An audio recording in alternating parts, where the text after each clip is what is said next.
Hello students, again welcome back to our YouTube channel HR chemistry and research partner. तो students, आज की video में हम बात करने वाले हैं डेंसिटी ऑफ यूनिट सेल्स की। अगर आप अपने सिलेबस की बात करें तो सॉलिड स्टेट में यही एक सिंगल पोर्शन ऐसा है जहां से कि आपको न्यूमेरिकल्स आते हैं। तो न्यूमेरिकल्स के लिए आप जरूरी है फॉर्मूले का पता होना। तो पहले हम फॉर्मूले की बात कर लेते हैं। तो जो भी आपने अभी तक डेंसिटी का फॉर्मूला पढ़ा है, चाहे आपका वो फिजिक्स हो या केमिस्ट्री, तो आपने डेंसिटी का फॉर्मूला पढ़ा है वो। अगर मैं सिंबॉलिक रिप्रेजेंटेशन की बात करूँ तो आप रो से शो करते हैं। रो बराबर होता है आपका मास अपॉन वॉल्यूम। हो सकता है कि आप इसे रो की जगह डी से भी रिप्रेजेंट करते हो, लेकिन अभी हम सॉलिड स्टेट की बात करें उसे हम रो से रिप्रेजेंट करेंगे। तो मास अपॉन वॉल्यूम की अगर हम बात कर रहे हैं, तो अगर यूनिट की भी बात करूं तो मास को अगर आप ग्राम में लेते हैं तब आपने वॉल्यूम को सेंटीमीटर क्यूब में लिया होगा। अगर आप मास को किलोग्राम में लेते हैं तब आपने वॉल्यूम को मीटर क्यूब में लिया होगा। ये फॉर्मूला आपने पढ़ा है। लेकिन अब जब आप सॉलिड स्टेट में आप देखते हैं इस फॉर्मूले को, डेंसिटी का है वो है आपका Z into M upon N A into a cube. तो आपको कुछ लगता होगा कि ये कुछ डिफरेंट है इस फॉर्मूले से, क्योंकि डेंसिटी की बात करें तो डेंसिटी तो चाहे आप फिजिक्स में पढ़ रहे हैं या आप सॉलिड स्टेट में पढ़ रहे हैं या आप केमिस्ट्री में पढ़ते हैं तो वो सेम रहनी चाहिए, लेकिन आपको ये फॉर्मूला है कोई डिफरेंट है। तो अगर आपको ये समझ आता है कि ये डेंसिटी का फॉर्मूला है, सेम यही है, लेकिन ये ड्राइव होकर कैसे आया है, अगर आप स्टेप बाय स्टेप इस फॉर्मूले का जो ड्राइव होने का प्रोसेस है या डेरिवेशन है वो आप समझ जाते हैं तो डेंसिटी की क्वेश्चन करना आपके लिए आसान हो जाएगा। क्योंकि अगर आप मैथमेटिक्स की बात करते हैं तो मैथमेटिक्स आपके न्यूमेरिकल में इतना इन्वॉल्व नहीं होगा। आपको कंसेप्ट पे ध्यान रखना है कि आपको जो न्यूमेरिकल वैल्यू दी गई है आपके क्वेश्चन में वो आपको फॉर्मूले में कैसे लगानी है। तो बात करता हूं मैं कि फॉर्मूला जो आपको दिखाई देता है आपके बुक में डेंसिटी का सॉलिड स्टेट में वो कैसे आता है। तो हम बात करें डेंसिटी ऑफ यूनिट सेल। तो यूनिट सेल की डेंसिटी में अभी इसे रू से लिख देता हूं। जब डेंसिटी ऑफ यूनिट सेल की बात करें तो हम मास जो है वो भी यूनिट सेल का लेंगे, वॉल्यूम भी हम यूनिट सेल का लेंगे। तो मैं लिख देता हूं यहाँ पर mass of unit cell. Unit cell को मैं शॉर्ट में यूसी लिख देता हूँ क्योंकि हमारे पास स्पेस ज़्यादा अवेलेबल नहीं है। और नीचे बात कर रहा हूँ तो वॉल्यूम ऑफ यूनिट सेल। अब आपको पता होगा कि मास ऑफ यूनिट सेल की हम बात कर रहे हैं तो यूनिट सेल आप कोई सी भी हो, सिंपल क्यूबिक हो, बीसीसी हो या एफसीसी हो। तो अगर मैं बात करूं कि सिंपल क्यूबिक है सपोज, उसके हमें मास चाहिए, तो मास आप यूनिट सेल कैसे बताएंगे? पहले आपको ये पता होना चाहिए उसमें कितने एटम है। और आपको पता चल जाता है कि कितने एटम मिलकर इस यूनिट सेल को बना रहे हैं, तो एक एटम का कितना मास है आप उससे पता कर लेंगे टोटल यूनिट सेल है कितना मास है। सेम आप एफसीसी में भी देख लेंगे कि एफसीसी का पूछा जाता है आपसे कि एफसीसी यूनिट सेल का कितना मास होगा। तो आपको पहले ये पता होना चाहिए कि पूरी जो एफसीसी की यूनिट सेल है उसे कितने एटम मिलकर बनाते हैं और एक एटम का कितना मास है, उससे आप पूरी यूनिट सेल का मास पता कर लेंगे। तो इसे मैं लिख देता हूं। तो जो मैंने अभी लिखा है कि मास ऑफ यूनिट सेल, यहां मैं लिख देता हूं number of atom in unit cell. पता चल जाए आपको कि number of atom in unit cell कितने हैं और मास ऑफ वन एटम, एक एटम का मास कितना है आपको ये पता चल जाए तो आपको कंप्लीट यूनिट सेल का मास है पता चल जाएगा। अब बात करते हैं हम वॉल्यूम ऑफ यूनिट सेल की। तो यूनिट सेल जो अगर आपके सिलेबस में क्वेश्चन आने हैं वो आपके सिंपल क्यूबिक से, बीसीसी और एफसीसी से आने हैं। तो ये क्लियर है कि आपके सिंपल क्यूबिक, बीसीसी और एफसीसी अगर यूनिट सेल है तो जो अरेंजमेंट था जो हमने लास्ट वीडियो में डिस्कस किया था, क्रिस्टल अरेंजमेंट जो था हमारा वो क्यूबिक होगा। मतलब कि अगर वॉल्यूम की बात करूँ, अगर मैं आपको यूनिट सेल बना के दिखाता हूँ तो कुछ इस टाइप की यूनिट सेल होगी जो आपने लास्ट वीडियो में डिस्कस भी हमने किया था कि सिंपल क्यूबिक हो, बीसीसी हो या एफसीसी हो, उसकी जो एज लेंथ थी वो जो लेंथ, विड्थ और हाइट जो थी वो बराबर थी। ध्यान होगा आपको कि ए बराबर बी बराबर सी के था। मतलब कि मैं एज को ए लिख रहा हूँ अगर, तो उसका जो वॉल्यूम होगा वो ए क्यूब होगा। तो मैं यहाँ जो वॉल्यूम की बात कर रहा हूँ क्योंकि आपके जो सिलेबस की बात कर रहा हूँ मैं या एग्जाम की बात कर रहा हूँ तो केवल सिंपल क्यूबिक, बीसीसी या एफसीसी से क्वेश्चन आने हैं। तो वॉल्यूम की बात मैं कर रहा हूँ तो मैं यहाँ ए क्यूब लिख देता हूँ। ए क्यूब तब लिख रहा हूँ जबकि जो ए है वो एज लेंथ है यूनिट सेल की। नेक्स्ट आगे बढ़ता हूँ मैं इससे। तो number of atom in unit cell, ये आप जानते हैं हम जेड वैल्यू बोलते थे। मास की बात करता हूँ तो मैं अभी इसे एम लिख देता हूँ और यहाँ बात करता हूँ तो ये ए क्यूब है। तो आपका ये फॉर्मूला है वो ये है और ये फॉर्मूला बहुत ही ज़्यादा इंपॉर्टेंट है समझना भी, और आप इसे समझते हैं तो क्वेश्चन आसानी से कर पाएंगे और बिना गलती के करेंगे। तो आपको ये समझना है कि यहाँ रो है आपकी डेंसिटी, जेड है आपका number of atom in unit cell, M है आपका मास ऑफ वन एटम। ये ध्यान रखना है मास ऑफ आपका यूनिट सेल नहीं है, मास ऑफ एटम है। ए क्यूब जो है आपका वॉल्यूम ऑफ यूनिट सेल है। मास जो है आपको ध्यान रखना है, अगर मैं मास की बात करता हूँ कि आपने अगर यहाँ एज लेंथ को सेंटीमीटर में लिया है तो सेंटीमीटर क्यूब हो जाएगा। मास जो होगा वो यहाँ पर या तो ग्राम में होगा अगर यहाँ आप सेंटीमीटर में ले रहे हैं इसको तो यहाँ आपका ग्राम होगा, अगर आप इसे मीटर में ले रहे हैं तो आपका किलोग्राम होगा। तो ये फॉर्मूला तभी एप्लीकेबल होगा आपका डेंसिटी का जब आपका जो मास है या तो वो ग्राम में दिया हो और आपका जो दूसरा किलोग्राम में दिया हो। एज लेंथ जो हो आपकी, या बोल सकता हूँ मैं वॉल्यूम हो, वो आपका या तो सेंटीमीटर क्यूब में हो या आपका मीटर क्यूब में हो। जब ये कंडीशन होगी आपकी तब आपका ये फॉर्मूला एप्लीकेबल होगा। लेकिन मैं बात करता हूँ जैसे आपके सॉलिड स्टेट में क्वेश्चंस आएंगे भी, जैसे आप देखेंगे कि कोई कॉपर क्रिस्टलाइन यूनिट सेल है आपकी, या जो भी आइटम्स की बात की जाएगी, तो एटम का मैं पूछूँ मास, सपोज सोडियम का मैं मास पूछता हूँ आपसे कि सोडियम का मास क्या है, तो आप बोल देंगे 23 वाट। मतलब 23 के आगे जो आपकी यूनिट है वो क्या है वो आपको पता होना जरूरी है। वो होती है आपकी ग्राम मोल इनवर्स। मतलब जिसे आप मास बोलते हैं कि सोडियम का मास इतना है, वो एक्चुअल में होता है मोलर मास। मोलर मास क्या होता है ये आपको जानना बहुत जरूरी है कि आपको ये अगर समझ आता है मोलर मास क्या है तभी आप डेंसिटी के क्वेश्चन अच्छे से करेंगे। तो मोलर मास का मैं बता देता हूँ। मोलर मास का मतलब है कि एक मोल में जितने भी एटम है उनका मास आपका मोलर मास कहलाता है। जैसे कि आपको बताऊँ मैं कि आपको पता होगा मोलर मास, शॉर्ट में mm लिख देता हूँ, ये बराबर होता है 6.0222 होता है, 23 भी लिख देते हैं, 23 इंटू 10⁻23 एटम का मास। आपको पता होगा कि जो मोलर मास होता है वो कितने एटम्स का होता है, 6.023 इंटू 10⁻23 एटम्स का मास। बात करता हूँ कि एक एटम का मास कितना होगा, तो एक एटम का जो मास होगा वो होगा आपका मोलर मास अपॉन 6.023 इंटू 10⁻23। और ये जो वैल्यू है जो मैं आपको दिखा रहा हूँ 6.023 इंटू 10⁻23 जो है ये होती है एवोगैड्रो नंबर। इसे हम शॉर्ट में Na लिख देते हैं, अभी रिप्रेजेंट कर रहे हैं Na से, एवोगैड्रो कांस्टेंट बोल सकते हैं। तो अगर मैं बात करता हूँ एक एटम के मास की, तो अगर आप मोलर मास की बात करेंगे तो आप ये रखेंगे मोलर मास अपॉन Na भी लिख सकता हूँ। तो मैं अगर इसे ऐसे लिख दूँ, एक एटम का जो मास है हमारा वो होगा मोलर मास इंटू Na। तो आपको ध्यान रखना है कि आपके क्वेश्चन में मास जो दिया है वो किसका दिया है। अगर वो एटम का दिया है तो वो आपको ग्राम में या किलोग्राम में दिया है, या मोलर मास है मतलब ग्राम पर मोल है, क्योंकि ये जो वैल्यू है ये मोल इनवर्स है। अगर आप मोल इनवर्स का वैल्यू रखेंगे तो मोल से मोल इनवर्स आपको कट जाएगा और आपको जो मास आएगा एटम का वो आपका ग्राम या किलोग्राम में आ जाएगा। तो अगर बात कर रहे हैं कि आपको जो एग्जाम में क्वेश्चन आएंगे और उसमें आप देखेंगे कि जो मास दिया है वो आपका मोलर मास दिया है, तो ये फॉर्मूला जो है वो इस टाइप का हो जाएगा कुछ, वो इज इक्वल टू Z ऐसे ही रहेगा। अब जो M था, M की जगह मैं क्या रखूंगा, क्योंकि M अगर आपका ग्राम या किलोग्राम में दिया तब तो आप ये फॉर्मूला लगाएंगे। अगर आपको मोलर मास दिया है तो आप मैं से mm इसीलिए लिख रहा हूँ जिससे आप डिफ्रेंशिएट कर सकें। M लिख दूंगा तो कंफ्यूज हो जाएंगे। Molar mass upon Na into AQ। तो आपको ध्यान रखना है कि ये जो मैंने वैल्यू लिखी है आपको राइट लेफ्ट साइड में लिख देता हूँ कि Z जो है वो आपका है number of atom in unit cell.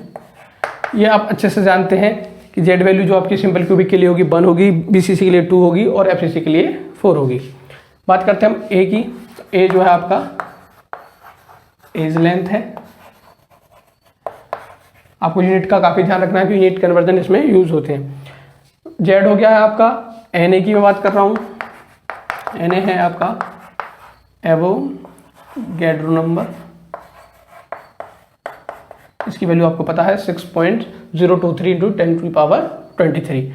Next मैं बात करता हूँ M जो लिखा है मैंने, M अगर लिख रहा हूँ तो M जो मास है वो आपका है ग्राम या किलोग्राम में। अगर आपका मैं मोलर मास की बात कर रहा हूँ तो यह होगा आपका ग्राम पर मोल में। तो ये आपको देखना है आपके क्वेश्चन में कि आपको जो मास दिया है वो कैसे दिया है, ग्राम या किलोग्राम में दिया है या आपका मोलर मास दिया है। मोलर मास मतलब ग्राम पर मोल में दिया है। ग्राम पर मोल में दिया है तो आपको ये फार्मूला लगाना है, और आपका केजी या आपका ग्राम में दिया है तो आपको ये फार्मूला लगाना है। अगर आप यूनिट की बात करेंगे तो यूनिट आपकी सेम आएगी। जैसे आप यहाँ मोलर मास रखेंगे ग्राम पर मोल रखेंगे, ये भी जो वैल्यू है ये भी आपकी इसमें आएगी, मोल इनवर्स में आएगी, तो मोल से आपका मोल इनवर्स यहाँ से कट जाएगा और जो यूनिट आएगी वो सेम इसी फॉर्मूले से जो यूनिट आएगी उससे सेम होगी। तो फॉर्मूले को आप अच्छे से समझ लीजिएगा। इसके बाद हम आपके न्यूमेरिकल्स करते हैं। तो न्यूमेरिकल्स की मैं बात करूँ तो आप जरूरी नहीं कि आपके एग्जाम में केवल डेंसिटी का क्वेश्चन आए कि डेंसिटी फाइंड आउट कराए, हो सकता है आपसे जेड वैल्यू फाइंड आउट करा ले। अब जेड वैल्यू कैसे फाइंड आउट कराएगा, आपसे वो डेंसिटी दे सकता है क्वेश्चन में, एज लेंथ दे सकता है, एज लेंथ देने से आपको वॉल्यूम पता चल जाएगा, आपको मोलर मास दे सकता है और आपसे पूछ सकता है कि जो यूनिट सेल है वो किस टाइप की है। किस टाइप की है मतलब कि अगर आपकी जेड वैल्यू 1 आई है तो सिंपल क्यूबिक है, जेड वैल्यू 2 आती है तो बीसीसी है और जेड वैल्यू 4 आती है तो एफसीसी है। आपसे ए क्यूब भी पूछा जा सकता है, वॉल्यूम पूछा जा सकता है, एज लेंथ पूछी जा सकती है। इस फॉर्मूले में जितने भी टर्म्स हैं उनसे रिलेटेड आपसे क्वेश्चन पूछे जा सकते हैं। तो क्वेश्चन करते टाइम आपको ध्यान रखना है कि जो आपकी यूनिट्स हैं वो आपकी सेम होनी चाहिए, या तो वो सीजीएस में ही हो या वो एमकेएस में हो। अगर आप क्वेश्चन में नहीं पूछा है कि किस यूनिट में आपको आंसर देना है, तब तो आप या तो उसे सीजीएस में लगा सकते हैं या आप एमकेएस में लगा सकते हैं। और आपका क्वेश्चन पूछा है कि आपको एमकेएस में ही बताना है, मतलब कि डेंसिटी आपकी किलोग्राम पर मीटर क्यूब में बताना है, तो आपको एमकेएस रखना पड़ेगा। अगर पूछा जाता है कि आपकी डेंसिटी है वो आपको फाइंड आउट करनी है ग्राम पर सेंटीमीटर क्यूब में, तो आपको सीजीएस लगाना है। तो यूनिट का आपको विशेष कर ध्यान रखना है। तो क्वेश्चन की बात करें तो हम पहले क्वेश्चन को देखते हैं। तो पहला क्वेश्चन आपका ये है स्टूडेंट्स, फर्स्ट न्यूमेरिकल की हम बात करते हैं जो कि हमारा है, आपको दिखाई दे रहा होगा राइट साइड में बोर्ड पर। Copper crystallize into a FCC lattice with edge length 3.61 into 10⁻⁻8 centimetre and calculate the density of unit cell. और आपको मोलर मास कॉपर का दिया गया है 63.5 ग्राम पर मोल। तो जब भी आपको न्यूमेरिकल करते हैं, वो आपकी पूरी केमिस्ट्री की बात कर रहा हूँ, केमिस्ट्री के किसी भी यूनिट के अगर आप न्यूमेरिकल करते हैं तो आपको पहले जो क्वेश्चन दिया है उसे आप एक बार पढ़िएगा, पूरा समझ में नहीं आता सेकंड टाइम पढ़िएगा, और जो वैल्यूज आपको दी गई हैं आपने लिखिएगा विद यूनिट्स के। जब आपको जो वैल्यूज दी गई हैं उन्हें आप सिस्टम चेक कर लीजिए, या तो वो सीजीएस में हो या वो एमकेएस में हो। तो आप जब एक सिस्टम में उन्हें कन्वर्ट कर लें, उसके बाद आप जो फॉर्मूला है उसमें अप्लाई कीजिएगा और अब जो आपका आंसर आ रहा है उसे आप विद यूनिट लिखिएगा। ये एक प्रोसीजर है क्वेश्चन करने का। तो हम अब इस क्वेश्चन में देखते हैं क्या क्या वैल्यू हमें दी गई है। तो हम जैसे ही स्टार्टिंग में देखते हैं कि कॉपर हमें दिया गया है, तो कॉपर जैसे ही हमने देखा तो हमें पता चल गया है कि अगर इसमें हमारा मोलर मास नहीं भी दिया होता तो हम समझ सकते थे कि जो हमें मोलर मास लगाना है वो कॉपर का लगाना है। तो हमें जो जो गिवन है हम पहले वो लिख लेते हैं। पहला हमें मोलर मास पता है कॉपर का, वो दिया गया है हमें 63.5 ग्राम पर मोल। नेक्स्ट आगे बढ़ते हैं हम। तो copper crystallize into a FCC lattice. FCC lattice को देखते हम समझ जाते हैं कि हमारी जेड वैल्यू है वो पता है हमें 4 होती है, क्योंकि एफसीसी के लिए 4 होती है Z value. With edge length a पता है क्योंकि एज लेंथ बोला है, तो एज लेंथ हमें दिया है 3.61 into 10⁻⁻8 centimetre and calculate the density. हमें डेंसिटी फाइंड आउट करनी है और मोलर मास हमने पहले ही लिख लिया है। तो हमें जो वैल्यूज दी गई है, मोलर मास की दी गई है, जेड वैल्यू है, ए दिया गया है हमें एज लेंथ, और डेंसिटी हमें फाइंड आउट करनी है। तो हमारा जो फॉर्मूला है डेंसिटी का वो है ρ = Z into molar mass upon Na into a cube. Values हम पुट कर देंगे, पहले एक बार हम चेक कर लेते हैं कि जो हमें यूनिट्स दी गई हैं वो हमारी सेम सिस्टम में है, सीजीएस में या एमकेएस में। तो हम यहाँ देखेंगे जो हमारी एज लेंथ है वो सेंटीमीटर में दी गई है और जो हमारा मोलर मास है वो ग्राम में है। तो सेम है। कुछ स्टूडेंट्स को पता होगा, अगर नहीं भी पता है कुछ को तो मैं बता देता हूँ सीजीएस और एमकेएस क्या होता है। सीजीएस और एमकेएस आपने पढ़ा होगा प्रीवियस क्लास में।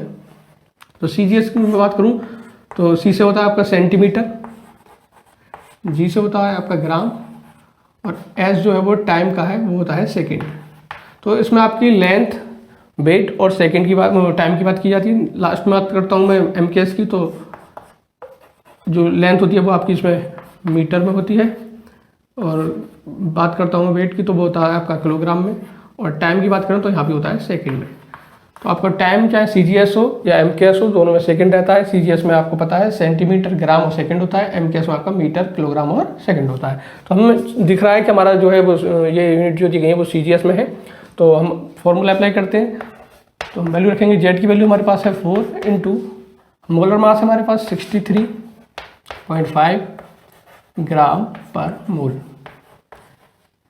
जो भी हम वैल्यू रख रहे हैं वो हमें यूनिट के साथ रखनी है, जिससे कि हमारा जो आंसर है वो हमें पता रहे किस यूनिट में आ रहा है। और कोई गलती होगी आपको तो पता चल जाएगा, क्योंकि अगर आपने यूनिट रखी है तब। नेक्स्ट हम बात करते हैं एन की। तो एन की वैल्यू हमारी 6.023 इंटू 10⁻23 मोल इनवर्स इंटू आपकी बात करते हैं ए की, तो ए आपका दिया गया है 3.61 इंटू 10⁻⁸ सेंटीमीटर का होल क्यूब। तो आपको ये वैल्यूज दी गई हैं, इसे आप सिंप्लीफाई कर सकते हैं और तो और इसका मैं मल्टीप्लाई करूँ सिंपल आप कर सकते हैं, तो ये आएगा आपका 0.254। मैं बात करता हूँ कि जो आपके यूनिट्स हैं वो आप देख लेते हैं कौन सी कैंसिल आउट हो रही हैं। तो आप देखेंगे कि आपका जो मोल है वो अपॉन में है, तो ये मोल आपका नीचे आ जाएगा और आप मोल आपका नीचे आएगा तो यहाँ मोल इनवर्स से ये कैंसिल हो जाएगा। तो मैं भी यहीं कर देता हूँ, आप समझ जाएंगे इसे।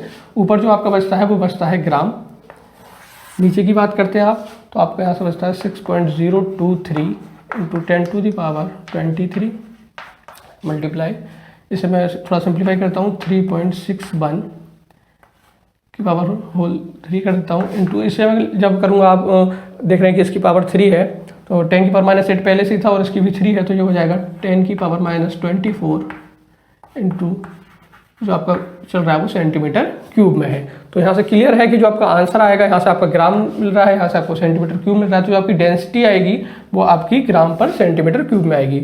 आप इसे सिंप्लीफाई कर सकते हैं क्योंकि स्पेस अवेलेबल ज़्यादा नहीं है, तो मैं आगे नहीं कर रहा हूँ, ये केवल मैथमेटिक्स आप इसे खुद से सॉल्व कर सकते हैं कैलकुलेटर की हेल्प लेके।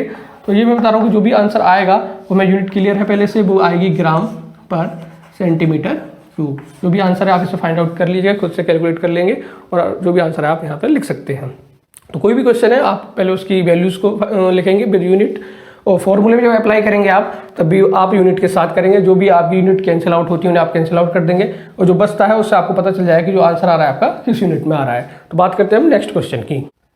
सेकंड क्वेश्चन की बात करें तो सेकंड क्वेश्चन है आपका silver forms CCP lattice and X-ray studies of its crystal so that the edge length of its unit cell is 408.6 picometre and calculate the density of silver, और molar mass आपको silver का दिया गया है। तो last question की बात करूँ उसमें भी मैंने आपको बताया था कि डेंसिटी को फाइंड आउट करना था, लेकिन इसमें थोड़ा इसलिए डिफरेंट है क्योंकि इसमें आपको यूनिट कन्वर्जन है। तो हम जो इसमें दिया है उससे पहले हम लिख लेते हैं। तो पहले आपको दिया है सिल्वर फॉर्म, तो सिल्वर से आपको क्लियर हो गया कि जो आपका मोलर मास है वो सिल्वर का लगाना है, और आपको दिया भी है Ag का जो मोलर मास है वो 107.9 यू जो दिया है आप इसे समझते होंगे, और कुछ स्टूडेंट अगर नहीं जानते तो ये यू का मतलब जो है आपका वो है ग्राम पर मोल। तो हम लिख लेते हैं पहले मोलर मास। तो मोलर मास जो आपको दिया गया है Ag का वो है 107.9 ग्राम पर मोल। आगे चलते हम फॉर्म CCP लैटिस। आपको ध्यान होगा हमने लास्ट वीडियो में बात भी की थी, CCP लैटिस की जो यूनिट सेल होती थी वो FCC होती थी, और अगर हमें FCC पता है तो हमें Z वैल्यू भी पता चल गया है इसका, Z वैल्यू होगी इसकी 4। नेक्स्ट आगे चलते हैं हम, and X-ray studies of its crystal shows that the edge length आपको पता है, ये पता चल गया है आपको, वो है आपका 408.6 picometre and calculate the density, आपको रो निकालना है। फॉर्मूला आपका वही लगेगा जो है rho is equal to Z into molar mass upon Na into a cube. तो आप देखेंगे कि लास्ट क्वेश्चन की तरह ही है, लेकिन आप इसमें जब देखेंगे कि आपकी जो यूनिट्स हैं वो सेम है या नहीं है, तो आप भी देखेंगे कि मोलर मास जो आपका वो ग्राम में दिया है और आपका जो एज लेंथ है वो आपका पिकोमीटर है। तो जो आपका पिकोमीटर है इसे पहले आपको कन्वर्ट करना पड़ेगा, पिकोमीटर को मीटर में कन्वर्ट करना होगा। तो इसे अगर मैं कन्वर्ट करता हूँ तो आपको 408.6 पिकोमीटर का मतलब जानते हैं हम 10⁻⁻12 मीटर। अभी भी अगर आप देखेंगे तो यहाँ पर आपका मीटर है, आपका ग्राम है, तो या तो आप इस ग्राम को किलोग्राम में कन्वर्ट कर लेंगे तो आपका जो है MKS हो जाएगा, और आप इस ग्राम को ही रहने देते हैं तो आपको जो मीटर है वो आपको सेंटीमीटर में कन्वर्ट कर लेंगे। जैसे अब मैंने आपको यहाँ बताया था पिकोमीटर को आप कन्वर्ट करना जानते ही होंगे, फिर मैं आपके ऊपर बता देता हूँ कुछ स्टूडेंट्स के लिए जिन्हें नहीं पता है। तो आप इस एक जो मैं लाइन बता रहा हूँ इसे आप याद कर लीजिएगा, तो आप इसे याद कर सकते हैं।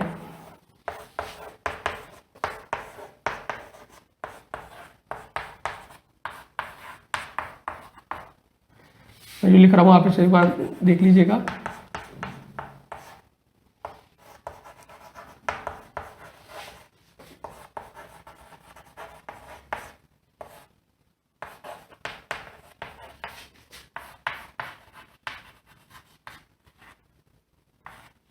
मैंने जो लिखा है 10⁻³ -6 -12 -15, और यहाँ मैंने लिखा है milli micro nano pico femto. इसे मिली को आप जानते हैं M से नोट करते हैं, माइक्रो को आप इस सिंबल से, क्योंकि माइक्रो को आप एम नहीं बोलेंगे, नहीं तो मिली और माइक्रो आपको सिमिलर हो जाएगा। माइक्रो का जो साइन होता है वो ये होता है, सिंबॉलिक रिप्रेजेंटेशन की बात मैं करूँ तो ये होता है। नैनो को एन से लिखते हैं, पिको को पी से और फेमटो को एफ से। इसलिए मैं बता रहा हूँ कि याद करना आपको इसलिए थोड़ा सिंपल हो जाएगा इस तरीके से कि आप देखेंगे ये 3 का टेबल लगता है आपको, 3, 6, 9, 12, 15। तो आपको 3 का टेबल तो सभी का होता है, तो उससे आपको पता चल जाएगा कि 10⁻³ होता है milli, micro, nano, pico, femto. इससे भी आप याद कर सकते हैं। अरे ये आपको याद है तो आप इससे यहाँ से पता कर लेंगे कि अगर आपको पिको दिया है तो पिको का मतलब होता है 10⁻12, तो केवल आपको पिको की जगह आपको 10⁻12 रखना था। तो आपका ये मीटर है, आपको देखना है कि आपको चेंज क्या करना है, आप ग्राम को चेंज करना है मीटर को। और अगर आपको मीटर को चेंज करना है तो मैं आपको इसे सेंटीमीटर में कन्वर्ट करके बता देता हूँ। तो इसे मैं आपको रफ कर देता हूँ, आपने इसे नोट कर लिया होगा, नहीं किया तो आपसे नोट कर लीजिएगा। तो हम जो यूनिट कन्वर्ट की बात कर रहे हैं तो आप देख लेंगे कि आपको जो आंसर है वो किस में मांगा है। आपको सीजीएस में मांगा है तो सीजीएस में देंगे, एमकेएस में मांगा है तो एमकेएस में देंगे। अगर नहीं बोला ऐसे तो आपकी मर्जी है, आप एमकेएस में दें या सीजीएस में। और इस क्वेश्चन में आपको जो आंसर है वो आपको नहीं बोला है कि आपको एमकेएस में देना है या सीजीएस में देना है, तो आप अपने अकॉर्डिंग इसमें चेंज कर सकते हैं। और आप ऐसे मीटर में की जगह सेंटीमीटर में चेंज करना चाहते हैं तो मैं आपको बता दूँ, आप आसानी से कर भी सकते हैं। आप इतना जानते ही होंगे कि 1 मीटर में आपके 100 सेंटीमीटर होते हैं। मैं ऐसे ही बोल सकता हूँ कि 1 मीटर इक्वल टू 10⁻² सेंटीमीटर। तो अगर आपको 1 मीटर को सेंटीमीटर में कन्वर्ट करना है तो ऐसे कर सकते हैं। और आपको सेंटीमीटर को मीटर में कन्वर्ट करना है तो आप क्या करेंगे, इस सेंटीमीटर को यहाँ रहने देंगे, इसे आप नीचे ले आएंगे तो ये हो जाएगा 1 metre upon 10⁻² equal to centimetre. तो यहाँ से आपका 1 सेंटीमीटर जो आएगा इसे मैं ऊपर ले जाता हूँ और ये हो जाएगा 10⁻² मीटर। तो आपको अगर सेंटीमीटर को मीटर में कन्वर्ट करना है या मीटर को सेंटीमीटर में, आप यहाँ से कर सकते हैं, वो अपने अकॉर्डिंग देख लेंगे। आपको यहाँ पे मीटर को सेंटीमीटर में कन्वर्ट करना था तो यहाँ से आप लिख सकते हैं 408.6 इंटू 10⁻²। अब मीटर की जगह आप क्या रख सकते हैं, 10⁻² सेंटीमीटर। तो यहाँ से देखेंगे आप जो आ जाएगा 408.6 इंटू, यहाँ देखेंगे यहाँ -12 है या प्लस का 2 है तो जो आएगा आपका 10⁻10 आ जाएगा और सेंटीमीटर। तो आपको एक ही वैल्यू पता चल गई है, Z पता है आपको, मोलर मास पता है। तो यहाँ से आप अपना जो रो है वो फाइंड आउट कर सकते हैं। फॉर्मूला जो है आपका वो अप्लाई करेंगे, आपको बता देता हूँ। अगर आप इतना आसानी से कर लेते हो फिर तो आपको मैथमेटिक्स बचता है जो आप आसानी से कर लेंगे। तो आपकी Z वैल्यू है 4 है। मोलर मास की बात करते हैं तो आपका 107.9 ग्राम पर मोल है।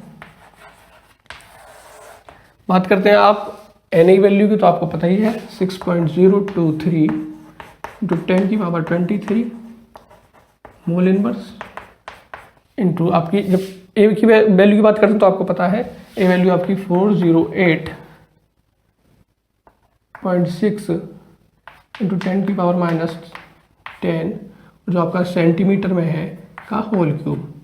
तो यहाँ से आप इसे सिंप्लीफाई कर लेंगे, आगे मैं नहीं बता रहा। अगर आप यूनिट की बात करें, पहले यूनिट देख लेते हैं हम, तो यहाँ से मोल से आपका मोल कट जाएगा और जो आपकी यूनिट देखेंगे तो ऊपर से आपको ग्राम मिलेगा, नीचे से आपको सेंटीमीटर क्यूब मिलेगा। तो मैथमेटिक्स से आप इसे आप खुद से सॉल्व कीजिएगा और जो आंसर आए आप यहाँ लिख देंगे और आपकी जो यूनिट आएगी वो आपकी आएगी ग्राम पर सेंटीमीटर क्यूब। सॉल्व करेंगे और जो भी आपकी वैल्यू आती है आंसर की वो आप यहाँ पर चेक कर लेंगे। मैं आपको बता देता हूँ जो आंसर आएगा वो आएगा आपका 10.5। तो जो आपकी डेंसिटी आएगी वो आएगी आपकी 10.5 ग्राम सेंटीमीटर क्यूब। इसे आप सॉल्व कीजिएगा और आप आंसर को चेक कर लीजिएगा। अगर आपको कोई प्रॉब्लम आती है तो आप मुझे कमेंट बॉक्स में बता सकते हैं। तो हम सेकंड टाइप की बात हमने कर ली है, जिसमें फर्स्ट में हमने डेंसिटी फाइंड आउट की थी, सेकंड में भी हमने डेंसिटी फाइंड आउट की है, लेकिन इसमें यूनिट कन्वर्जन था। तो कोई भी क्वेश्चन हो सकता है इसमें यूनिट कन्वर्जन हो, आपको उसे बहुत अच्छे से ध्यान रखना है। हम बात करते हैं next question. Students third question की हम बात करते हैं जो कि हमारा है, एक crystal has a simple cubic structure and has molar mass 99, its density is 3.4 gram per centimetre cube, what will be the edge length of the unit cell. तो इसमें आपको डेंसिटी दी गई है, मोलर मास दिया गया है, आपको बताया गया है जेड वैल्यू आपको क्यूबिक स्ट्रक्चर से पता चल जाएगी, आपका इसमें एज लेंथ बतानी है, मतलब ए आपको बताना है। तो जो वैल्यूज हम लिख लेते हैं, तो आप जैसे देखेंगे स्टार्टिंग से आपको पता चल रहा है सिंपल क्यूबिक बोला है, तो यहाँ से आपको पता चल जाएगा कि जो जेड वैल्यू है आपकी वो 1 है। आप आगे बात करेंगे कि आपका मोलर मास जो है वो है आपका 99, यहाँ लिख देता हूँ मैं ग्राम पर मोल। आगे आप बात करते हैं इट्स डेंसिटी, तो डेंसिटी है आपकी इसमें 3.4 gram per centimetre cube, what will be the edge length, आपको ए फाइंड आउट करना है। तो जो आपका फॉर्मूला है वो है आपका Z into molar mass upon Na into a cube.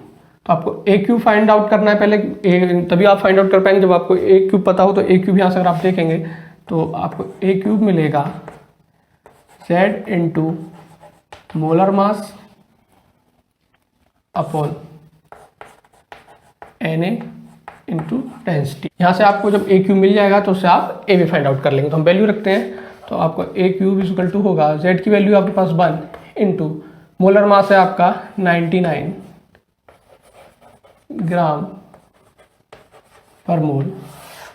आप बात करते हैं Na की तो 6.023 इंटू 10⁻23 मोल इनवर्स। बात करते हैं डेंसिटी की, तो डेंसिटी आपका 3.4 ग्राम पर सेंटीमीटर क्यूब। तो आप देख लेते हैं यहाँ से क्या क्या हम सिंप्लीफाई कर सकते हैं। तो आपको पहले तो मोल कैंसिल आउट कर देंगे, सेंटीमीटर क्यूब है आपका ऊपर चला जाएगा। यहाँ से देखते हैं ग्राम से आपका ग्राम भी कट जाएगा, सेंटीमीटर क्यूब ऊपर चला जाएगा। तो जो आपकी वैल्यू आएगी कुछ ऐसी आएगी, ऊपर आपके केवल 99 बचेगा। तो 99 सेंटीमीटर क्यूब। नीचे की बात करते हैं तो 6.023 इंटू 10⁻23 बचेगा यहाँ से, और यहाँ से आपका बचेगा 3.4, तो आपका सेंटीमीटर क्यूब ऊपर चला गया है। बोर्ड पर इतना स्पेस नहीं अवेलेबल है जो मैं आपको कंप्लीट कैलकुलेशन करके दिखाऊं, तो आप इस कैलकुलेशन का खुद से कीजिएगा। और जो आपका आंसर है मैं आपको बता देता हूं। जो ए क्यूब की वैल्यू आएगी आपकी वो आएगी 52.34 इंटू 10⁻24 सेंटीमीटर क्यूब। तो आपकी जो ए क्यूब की वैल्यू है वो है आपकी 52.34 इंटू 10⁻24 सेंटीमीटर क्यूब। जब यहाँ से आप ए की वैल्यू फाइंड आउट करेंगे तो आपका जो अभी सेंटीमीटर क्यूब है वो आपका केवल सेंटीमीटर में रह जाएगा, और वो आपका आएगा 1.73 इंटू 10⁻8 सेंटीमीटर। तो आप इस कैलकुलेशन को खुद से सॉल्व कीजिएगा और आप आंसर चेक कर लीजिएगा। जो आपकी एज लेंथ आएगी, ए की वैल्यू आएगी 1.73 इंटू 10⁻8 सेंटीमीटर आएगी। तो लास्ट क्वेश्चन की अब हम बात कर लेते हैं। आपको 3 क्वेश्चन मैंने करा दिए हैं। लास्ट क्वेश्चन है, मैं आपको दिखा रहा हूँ बोर्ड पर, वो है a cubic unit cell of metal with molar mass of 63.55 gram per mole has an edge length of 362 picometre, its density is 892 gram per centimetre cube, the type of unit cell is. इसमें आपको density दी है, molar mass दिया है, as length दिया है, आपको Avogadro number पता है। इसमें आपको बताना है कि किस टाइप की यूनिट सेल होगी, मतलब आपको जेड वैल्यू बतानी है। आप जेड वैल्यू फाइंड आउट करेंगे और आपको पहले से ही क्लियर है जेड वैल्यू या तो 1 आना है या 2 या 4। 1 आता है तो सिंपल क्यूबिक है, 2 आता है तो बीसीसी है, 4 आता है तो एफसीसी है। तो जो वैल्यूज दी हैं पहले हम उसे लिख लेते हैं विद यूनिट्स। तो जैसे आपको क्लियर दिखाई दे रहा है, फर्स्ट लाइन से आपको दिख रहा है एक क्यूबिक यूनिट सेल, क्यूबिक बोला है उसने, तो अभी क्लियर नहीं है कि आपको सिंपल क्यूबिक है, बीसीसी है या एफसीसी है, लेकिन ये क्लियर है कि जेड वैल्यू आपका 1, 2 या 4 आना है। Metal with molar mass of 63.55, तो आपको जो मोलर मास है वो आया है आपका 63.55 ग्राम पर मोल। आगे आप देखेंगे has an edge length of, तो आपका जो एज लेंथ है ए वो आपका 362 पिकोमीटर। आप यूनिट देख लेंगे यहाँ से कि आपका यहाँ ऊपर ग्राम में है, ये मीटर में पिकोमीटर है, तो आप इसे भी कन्वर्ट कर लेंगे। तो ऐसे आप 362, आप मैंने आपको लास्ट क्वेश्चन बताया था, पिको का मतलब होता है 10⁻², और 1 मीटर में आपको अगर सेंटीमीटर की बात करते हैं तो 10⁻2 सेंटीमीटर। तो यहाँ से जो आपको मिलेगा तो 362 इंटू 12 था आपका, तो यहाँ से आपको -12 है प्लस का 2 है तो 10⁻10 मिलेगा सेंटीमीटर। आगे आप बात करेंगे डेंसिटी की, तो आपकी डेंसिटी मैंने इसलिए से सीजीएस में किया है क्योंकि जो आपकी डेंसिटी है वो भी आप देखेंगे सीजीएस में है। तो इसकी डेंसिटी है वो है आपकी 892 ग्राम पर सेंटीमीटर क्यूब। आपको यहाँ से बताना है जेड वैल्यू, और जेड वैल्यू के लिए आपको फॉर्मूला है वो हमारा है डेंसिटी का Z into molar mass upon Na into a cube. आपको बताना है यहाँ से जेड वैल्यू, तो जेड का जो आएगा फॉर्मूला वो ये हो जाएगा आपका density into Na into a cube upon में आएगा आपका मोलर मास। तो वैल्यूज हैं जो हम रख लेते हैं यहाँ पर। डेंसिटी की वैल्यू आपकी आप देख लेंगे डेंसिटी की वैल्यू आपकी 892 gram per centimetre cube multiply by 6.023 into 10⁻23 mole inverse. A की वैल्यू देख लेंगे, ए की वैल्यू आपकी 362 इंटू 10⁻10 सेंटीमीटर का होल क्यूब। और आपका जो मोलर मास है, मोलर मास आपको पता है कितना है, 63.55 ग्राम पर मोल। तो हम देख लेते हैं कि हमारी कौन कौन सी यूनिट यहाँ से कैंसिल आउट होती हैं और फिर उसके बाद हम सिंप्लीफाई कर लेंगे सिंपल मैथमेटिक्स से। तो आप देखेंगे कि ग्राम है आपका, ग्राम से आपका ग्राम कट जाएगा, मोल इनवर्स है आपका, या तो इस मोल को मैं ऊपर ले जाता हूँ क्योंकि अपॉन में है तो अभी कट जाएगा, तो मैं यहीं काट देता हूँ इसे। सेंटीमीटर क्यूब देखेंगे आप, यहाँ अपॉन में सेंटीमीटर क्यूब है, यहाँ आपका सेंटीमीटर क्यूब है, तो यहाँ से सेंटीमीटर क्यूब से सेंटीमीटर क्यूब कट जाएगा। यहाँ मैंने सेंटीमीटर दिखा रहा हूँ लेकिन आपको पता होगा कि इसके ऊपर क्यूब है तो यहाँ भी सेंटीमीटर क्यूब निकल के आएगा। तो यहाँ से आपका देखेंगे तो 892 मिलेगा केवल। ग्राम और सेंटीमीटर क्यूब यहाँ से दोनों कट गए हैं आपके, यहाँ से मिलेगा होगा 6.023 इंटू 10⁻23 मोल इनवर्स यहाँ से कट चुका है। यहाँ से अगर बात करते हैं तो आपको मिलेगा 362⁻3 इंटू 10⁻, मैं 30 कर देता हूँ, सेंटीमीटर क्यूब आपका कट चुका है। नीचे की बात आप करते हैं तो आपको मिलेगा यहाँ से 63.55। अब आप देखेंगे यहाँ जो आपका मैं दिखा रहा हूँ इसमें कोई भी यूनिट नहीं है, ना तो आपका ग्राम बचा है, ना सेंटीमीटर बचा है, ना मोल बचा है। और आपको यहाँ से क्लियर भी हो रहा है, इसलिए मैं बोल रहा था कि आपसे जब भी आप कोई वैल्यू रखते हैं फॉर्मूले में तो विद यूनिट रखिएगा, जिससे आपको क्लियर हो जाए कि आप जो कर रहे हैं क्वेश्चन वो सही है। और आपको पता है कि जेड जो है वो एक नंबर है और नंबर की कोई यूनिट नहीं होती। तो जो कैलकुलेशन आपको दिख रही है इसमें आपकी कोई यूनिट नहीं है, इसका मतलब जो प्रोसीजर है आपका क्वेश्चन करने का वो सही है। इसे आप फाइंड आउट करेंगे क्योंकि कैलकुलेशन है केवल मैथमेटिक्स, और इसे आप जब सोल्व करेंगे मैं आपको बता देता हूँ कि जेड वैल्यू आपकी 4 आएगी।